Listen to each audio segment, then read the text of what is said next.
ano? maging ehemplo po kayo ng mga tao sa buong mundo sa inyong pinakitang katapatan. Ayan, okay? Salamat po. Salamat din po.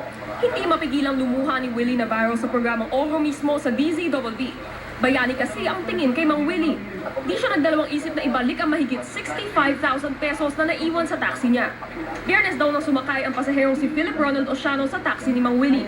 Nang bumunot daw ng wallet si Philip upang magbayad, di niya napansin na nahulog na rin ang isang brown envelope. Bumagsak ang ano ko kasi yun nga, hindi sa akin pera yun, sa amo ko. So, kahit anong mangyari, kung hindi masauli yun, ako magbabayad nun eh. Aminadong kapos sa budget si Mang Willie, kaya nga hindi na raw natuloy ang pinapagawa niyang bahay. Pero di raw ito naging dahilan para angkinin ang pera. Nanawagan agad siya sa DZBB. Una kong naisip kasi, siguro kailangan to nung nakawala, hindi naman sa akin to eh. Natakot ako, may takot kasi ako sa Diyos. Abot-abot naman ang pasasalamat ni Ronald. Sa hirap ng buhay ngayon, hindi niya pinag-interesan na nakuhanin yung pera.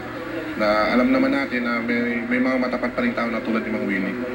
Micaela Papa, nakatutok, 24 oras.